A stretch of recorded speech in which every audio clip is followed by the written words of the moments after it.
أشهد أن لا إله إلا الله.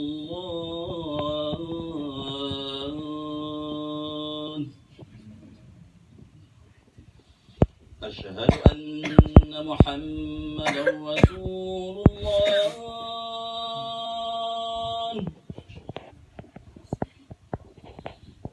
أشهد أن محمدا رسول الله.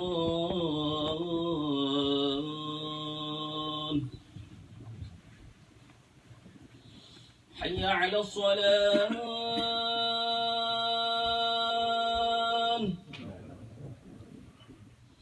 حي على الصلاة.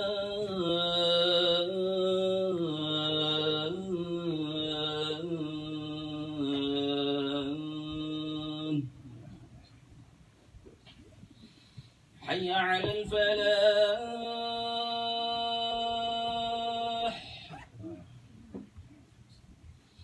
حي على الفلاح.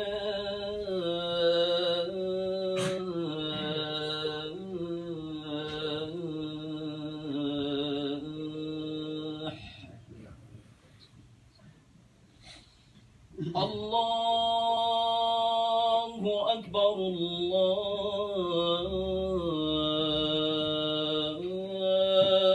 الله أكبر. لا إله إلا الله.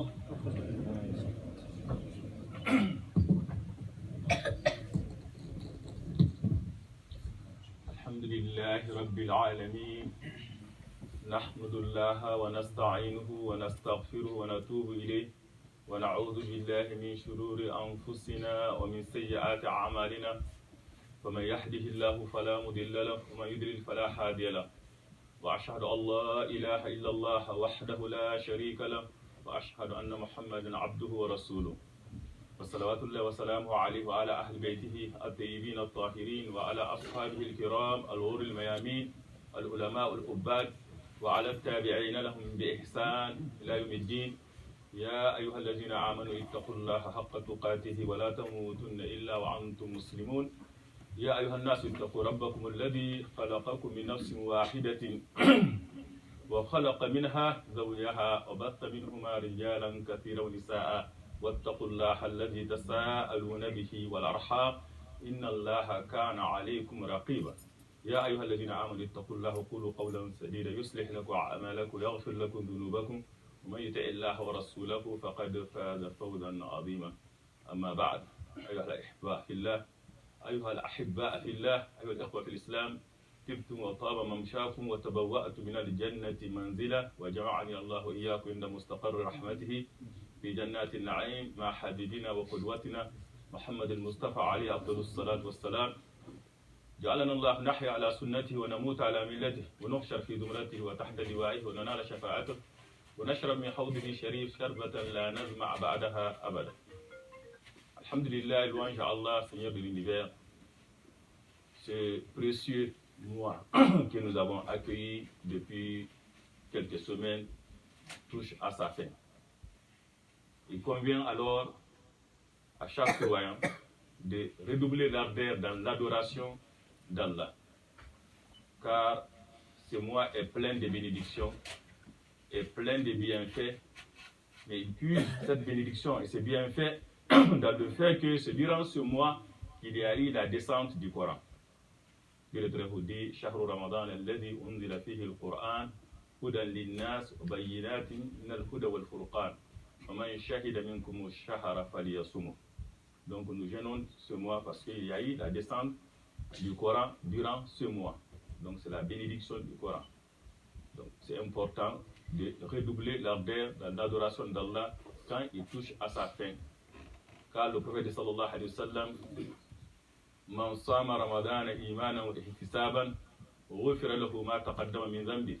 Quiconque gêne le mois de Ramadan avec espoir et foi, avec foi et espérant la récompense auprès d'Allah, verra ses péchés antérieurs effacés.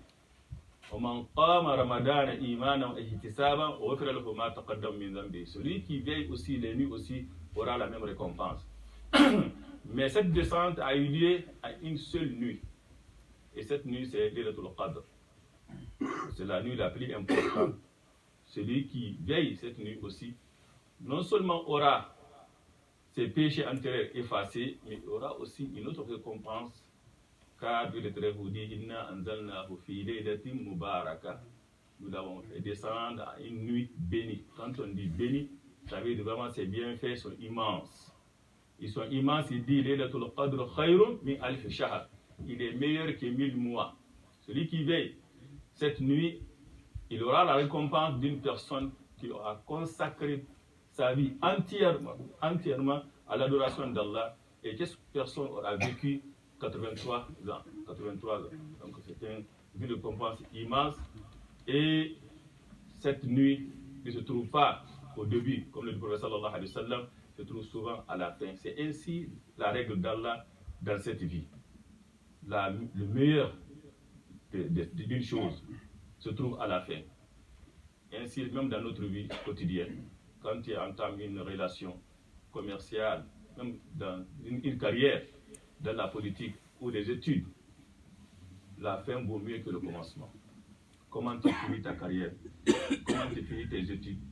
Comment une relation entre toi et l'homme? Comment vous vous êtes séparés? C'est ça qui est plus important, pas le début. Et c'est la même chose aussi dans le sentier d'Allah. Comment tu as fini Ramadan? Comment tu as fini ta vie? Les moments de souffle spirituel qu'Allah nous a accordés afin de maximiser notre chance de se rapprocher de lui la nuit. Car le prophète sallallahu alayhi wa sallam il dit la meilleure prière après celle de l'obligatoire, c'est la prière nocturne. Et cette prière nocturne, c'est à la fin, le dernier tiers de la nuit. ينزل ربنا إلى سماء الدنيا فيقول من يدعوني فأستجيب له من يسألني فأعطيه من يستغفرني فأغفر له. Dieu le Très-Haut descend vers le ciel ici-bas chaque nuit durant le dernier tiers de la nuit. Le dernier tiers de la nuit. Et il dit qui m'invoque pour que je l'exauce, qui me demande quelque chose pour que je l'accorde, qui me demande pardon pour que je lui pardonne. Donc c'est le moment le plus important, la nuit bien sûr à la fin. Et la même chose aussi, dans la semaine c'est le week-end. Pour nous c'est vendredi. Et c'est vendredi aussi, le dernier moment du vendredi. إن في الجمعة ساعة لا يوافقها عبد مسلم قائم يصلي فيسأل الله شيئا إلا أعطاه. Il dit il y a une heure durant le jour de vendredi. Quiconque invoque Allah durant cette heure, tout ce qu'il demande Allah, Allah l'accorde. Si c'est vraiment un bien. Et cette heure-là, ce moment-là, ne se trouve pas au début ni au milieu, se trouve quand après Asr, avant le coucher du soleil. Donc c'est à la fin qui est important. Ramadan aussi, c'est la fin qui est importante. La fin qui est importante car ce que nous recherchons durant Ramadan, c'est la miséricorde d'Allah, c'est l'affranchissement du fait de l'enfer, le pardon d'Allah. Ça se trouve dans tout le mois de Ramadan, bien sûr, mais plus précisément durant Laylatul Qadr. Et Laylatul Qadr, يقول رسول الله صلى الله عليه وسلم فالتمسوها في الوتر من العشر الأواخر. Cherchez Laylatul Qadr dans les nuits impaires, durant les 10 derniers jours de Ramadan. Et dans d'autres versions, il dit As-Sab'u al-Bawaqi, les 7 dernières nuits. Et il y a d'autres qui disent, comme Ubay ibn Ka'b, il dit c'est la nuit du 27e jour. Et aujourd'hui, nuit, alhamdulillah, sera la nuit du 27e jour. D'autres ont parti plus loin que ça, ils disent c'est la nuit du 29e jour. Ça veut dire que jusqu'à ce que la Ramadan finit, il faut chercher vraiment Laylatul Qadr. Et ça se fait que c'est demain, ou après-demain, ou c'est à la fin. Donc on ne baisse pas les bras, on redouble l'ardeur. Pourquoi tout cela? C'est pour nous encourager de redoubler l'ardeur dans l'adoration d'Allah et de maximiser les actes spirituels afin de bénéficier d'agrément d'Allah, son pardon, son paradis qu'Allah nous accorde. Et la deuxième question que chacun de nous doit se poser à l'approche, quand ce mois-là approche à sa fin, c'est important de s'interroger. Est-ce que j'ai eu un Ramadan réussi ou non? Parce qu'on n'a pas droit à l'erreur. On n'a pas droit de manquer le Ramadan. On avait dit dès le début que le prophète sallallahu alayhi wa sallam dit, quand Jibril est venu le voir, Ja'ani Jibril faqal, man adraka Ramadan, فانسلخ ولم يغفر له فمات فدخل النار فأبعده الله قل آمين قلت آمين. Il dit quiconque atteint le mois de Ramadan et n'arrive pas à avoir ses péchés effacés jusqu'à la fin du mois de Ramadan, jusqu'à ce que Ramadan s'écoule, lui, il n'a pas eu le pardon d'Allah et il meurt, il rentre en enfer, qu'il soit humilié et repoussé de la miséricorde d'Allah. Dit Amin, j'ai dit Amin. Donc on n'a pas droit. Donc on ne dit pas, oh, si je ne reçois pas ce Ramadan prochain, non. Il faut vraiment réussir ton Ramadan. Il est maintenant, c'est le dernier moment, vraiment, de faire son bilan, son propre bilan, et de rectifier ce qu'il a rectifié, de se demander est-ce que j'ai eu un Ramadan reçu ou non. Et cela, il faut relire des versets coraniques qui nous a parlé de la sagesse derrière Ramadan. Pourquoi Dieu nous a imposé Ramadan? شهر رمضان الذي أنزل فيه القرآن هدى للناس وبينات من الهدى والفرقان. Donc c'est très important. C'est durant ce mois, Dieu a révélé le Coran comme un guide, une épreuve claire de discernement et de bonne direction. Est-ce que le Coran est devenu un guide pour toi?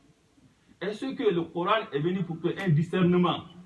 À travers le Coran que tu vois les choses, ce que le Coran a considéré licite. Considères-tu ces choses-là illicites? Ce qu'il a considéré illicite, le considères-tu illicite? C'est ça la réussite durant Ramadan. Car durant Ramadan, c'est pour écouter le Coran entier, dans le travail bien sûr, et de faire khatmat. Kitabun hada kitabun anzalnahu mubarakun fattabi'uhu wattaqu la'allakum turhamun. C'est un livre que nous avons descendu, afin que vous le suivez et vous soyez pieux. يا أيها الذين آمنوا كتب عليكم الصيام كما كتب على الذين من قبلكم لعلكم تتقون. Et ça, c'est pour vraiment d'abord méditer sur le Coran, le suivre afin d'atteindre la piété. C'est en ce moment, turhamoun, vous aurez la miséricorde d'Allah. Et cette miséricorde, c'est la clé du paradis. لا يدخل أحد منكم الجنة بعمله قيل ولو أنت قال ولو أنا إلا أن يتغمدني الله برحمته. Donc c'est très important. Chacun de nous se demande, est-ce qu'il a la clé du paradis? Bien sûr. Est-ce que tu as la miséricorde d'Allah? Est-ce que tu as la taqwa? Est-ce que tu suis le Coran? Est-ce que le Coran vraiment est ton guide? D'abord, la première chose avec le Coran, c'est d'adhérer intellectuellement à ses enseignements. C'est très important. Adhérer intellectuellement à ses enseignements. Et beaucoup de gens ont des problèmes avec ça sur nos jours. Ils questionnent. Quand on dit ما كان لمؤمن ولا مؤمنة إذا قضى الله ورسوله أمرا أن يكون لهم الخيرة من أمره ومن يعص الله ورسوله فقد ضل ضلالا بعيدا. Donc ça ne suffit pas. Quand on dit قال الله انتهى, c'est fini. العين والرأس. Tu adhères intellectuellement à ses enseignements, à ses injections, sans questionner. Il n'appartient pas aux croyants, à un croyant. Une fois qu'Allah est son messager, juste d'une chose. Et aujourd'hui, malheureusement, on reçoit des appels de nos jours. Il y en a qui disent Zakatul Fitr, qui l'a légiféré? C'est le prophète sallallahu alayhi wa sallam. Est-ce qu'il a le droit? Il commence à philosopher la personne. Tu lui demandes est-ce que tu as lu le Coran depuis Ramadan? Non, il n'a même pas ouvert le Coran. Il n'a jamais entendu, même des fois même il ne vient pas traduire. Il cherche seulement les polémiques. Donc c'est très important d'adhérer d'abord à ces enseignements intellectuellement. Et ça c'est très fondamental. Et méditer. Les dabbaru ayati. C'est de méditer sur ces versets. Et c'est très important. Ce n'est pas seulement les enseignements coraniques ou les actes cultuels en islam, ce n'est pas des formes mortes ou une gymnastique. Non, c'est des actes cultuels. Donc il y a des sagesses derrière.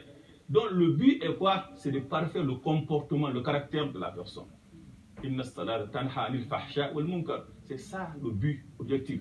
Donc demande-toi, est-ce que tu as réussi Ramadan? Demande ton comportement, regarde ton comportement.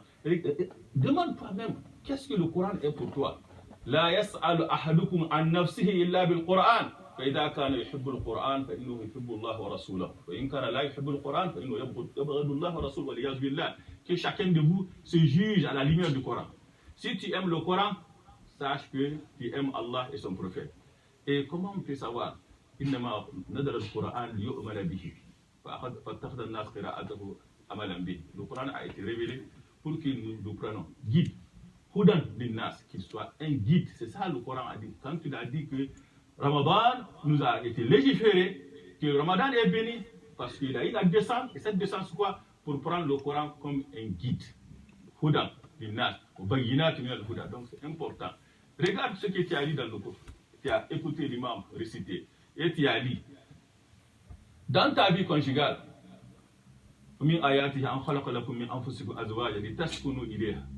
parmi ces merveilles, il a créé de vous et pour vous des épouses afin que vous viviez en tranquillité avec elles. Est-ce que, en tant que croyant, en tant que musulman, tu es vraiment une source de quiétude, de tranquillité pour ton mari? En ce temps, tu peux dire vraiment que oui, ton Ramadan a reçu. Pourquoi tu as pris le Coran comme guide? Toi, le mari, la même chose. Il a mis entre vous de l'affection et de la bonté. Est-ce que tu éprouves de la miséricorde, de la bonté envers ton conjoint, envers ton épouse, envers ton époux, envers ton enfant? C'est ça vraiment la réussite du mois de Ramadan. Si ce n'est pas le cas, non, tu as échoué. Car il dit suivez et soyez pieux. Soyez pieux. Soyez pieux. Comment soyez pieux? Ce que Dieu a ordonné, tu fais ceci, ce qu'il a interdit. Donc c'est important. Comment tu vois ton épouse? Wallahu ja'ala lakum min anfusikum azwaja wa ja'ala lakum min azwajikum banina wa hafada. Wallahu ja'ala lakum min anfusikum azwaja wa ja'ala lakum min azwajikum banina wa hafada wa razaqakum min at-tayyibat afa bil batil yu'minun bi ni'matillahi hum yakfurun. Bi ni'matillahi hum yakfurun. Dans ce verset, qu'est-ce qu'il dit? C'est Dieu qui vous a donné, fait à partir de vous-même, vos épouses. Et vous a donné à partir de vos épouses des enfants et des petits-enfants. Croyez-vous au faux? Niez-t-il les bienfaits d'Allah? Quels sont les bienfaits d'Allah? C'est le fait qu'il a créé de vous, il a fait de vous des épouses. Et de ces épouses-là, il vous a donné des enfants et petits-enfants. Vois-tu ton épouse comme une simple femme? Ou une simple épouse? Ou tu la vois comme une femme, bien sûr, une épouse, bien sûr, une sœur, bien sûr, mais aussi la mère de tes enfants et des petits-enfants. C'est ce qu'il vient de dire. Il vous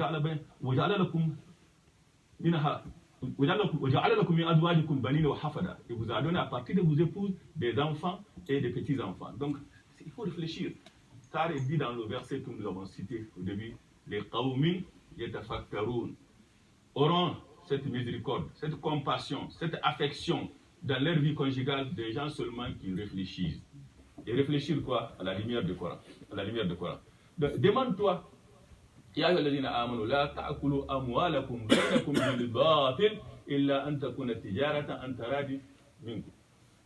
Que les uns ne mangent pas le bien des autres illicitement, non, illégalement. Que ça soit un négocier, que ça soit vraiment à plein gré. C'est ce que Dieu dit. Comment tu imagines? Comment tu te comportes dans les transactions financières? Est-ce que c'est à la lumière du Coran? C'est très important. إنما الخمر والميسر والأنصاب والأزلام رجس من عمل الشيطان فاجتنبوه لعلكم تفلحون. Le vin, le jeu de hasard, c'est une abomination. Œuvre du diable. Œuvre du diable. Est-ce que les loteries, tu le joues encore? Non, tu n'as pas bien vraiment reçu dans le Ramadan. Est-ce que le vin encore, tu le consommes? Tu n'as pas vraiment reçu le Ramadan. Demande-toi quel est ton comportement envers tes pères et mères. Dieu a décrété de n'adorer que lui et les bienfaisances, la bonté, marquer de la bonté envers le père et mère. Tu ne dis même pas ouf. Tu ne brusques pas. Tu baisses l'aile, tu abaisses pour eux l'aile de l'humilité avec miséricorde. Seigneur, fais les miséricordes comme ils m'ont élevé tout petit. ولا تبذروا التبذير إن المبذرين كانوا إخوان الشياطين وكان الشيطان لربه كفورا. Ne gaspille pas indûment. Qu'est-ce que tu fais avec ta nourriture? كلوا واشربوا ولا تسرفوا إن الله لا يحب المسرفين. C'est ça le Coran. Qu'il soit vraiment que tu le prends comme guide. هدى وبينات من الهدى والفرقان. C'est ça le Coran. لعلكم تتقون. C'est quoi? الخوف من الجليل والعمل بالتنزيل والقناعة بالقليل. والاستعداد ليوم الرحيل, qui a la crainte de majesté, qu'il te voit. أن تعبد الله كأنك تراه فإن لم تكن تراه فإنه يراك. C'est ça vraiment le Ramadan. Donc si quelqu'un me demande vraiment, est-ce que j'ai reçu le Ramadan, mon Ramadan ou quoi? Demande-toi à la lumière, ma alaqatuka bil Qur'an. Ma alaqatuka bil Coran. Est-ce que le Coran est ton guide? Est-ce que le Coran, tu agis selon le Coran? Est-ce que tu appliques les enseignements coraniques dans ta vie réelle? Et ça, c'est très important. Il faut d'abord adhérer à ces enseignements intellectuellement, et ça, c'est fondamental. C'est ça l'iman. Quand on dit iman, c'est quoi? C'est d'adhérer. Aujourd'hui, on peut le requalifier ainsi, redéfinir ainsi, selon ce que nous attendons, ce que nous vivons aujourd'hui, c'est d'adhérer intellectuellement. Et beaucoup de gens ont du problème avec ça. Pourquoi ils questionnent ici et là sans rien? Ils disent, c'est très important d'adhérer vraiment aux enseignements coraniques. Et le prophète sallallahu alayhi wa sallam dit Ma dalla qawmin ba'da huda utiya illa utul jadal, ou comme qala Rasulullah sallallahu alayhi wa sallam. Une communauté qui s'égare après que Allah les a accordé une guidance, c'est parce qu'ils ont adopté la polémique entre disputes pour rien. Et de nos jours, les gens polémiquent pour rien. Anada imu bi baytin fil janna liman taraka al-mira walau kana muhiqqa.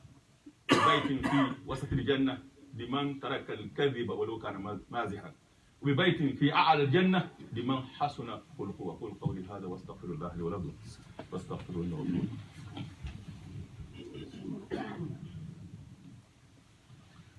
الحمد لله رب العالمين والصلاة والسلام على المبعوث رحمة للعالمين.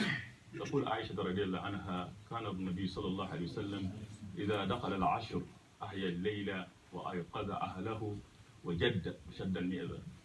Il dit quand les 10 dernières nuits arrivent, le messager d'Allah veillait la nuit, la nuit tout entière. Et il ne veille jamais la nuit tout entière si ce n'est pas Ramadan, plus précisément vraiment les 10 dernières nuits de Ramadan. Et il réveillait sa famille. Ramadan, c'est une vie spirituelle qu'on doit faire avec la famille. Et c'est une chance que Dieu nous accorde, surtout dans ce pays dans lequel nous vivons actuellement. Tout c'est par saison. Ici, tout c'est par saison. Saison de pluie, saison de message, saison de telles choses, tout c'est par saison. Même la spiritualité, je peux dire même c'est la saison. C'est une question de saison. Et Ramadan, c'est une saison de spiritualité pour les enfants, surtout. Car c'est à ce moment-là que tu trouves que ton enfant te dit, papa, réveille-moi. Pourquoi je jeûne demain? Et oui, il se lève le matin. C'est à ce moment-là, c'est à ce moment précis que tu vois beaucoup d'enfants se lever tout seuls, sans que tu le forces ou tu le demandes. Il va faire de l'ablution, il prie quoi? Salatul Subuh. Il faut capitaliser sur ça. Dieu a fait que leurs cœurs sont ouverts. Ce moment-là, à la spiritualité, il faut les inculquer les bagages spirituels. Là où vraiment ils sont réceptifs. Ce moment-là, quand le prophète sallallahu alayhi wa sallam qui dit à Shayatin, Soufidat, que les diables sont enchaînés, que l'enfer est fermé, vraiment il est fermé. On le voit vraiment dans le comportement des gens. Donc c'est très important. Et c'est à ce moment que la femme me demande à son mari, est-ce que tu as prié? Quand ça tu le vois, c'est durant Ramadan vraiment que tu vois ceci. Donc on rentre en dialogue avec sa famille. Ahaya, Leila wa ayqada ahlahu. C'est pas pour rien. Chaque mot dans le hadith du prophète sallallahu alayhi wa sallam, dans la tradition du prophète sallallahu alayhi wa sallam, est fondamental et c'est un enseignement. Et Ramadan n'est autre que pour parfaire nos comportements. C'est comme à la lumière de quoi? Du Coran.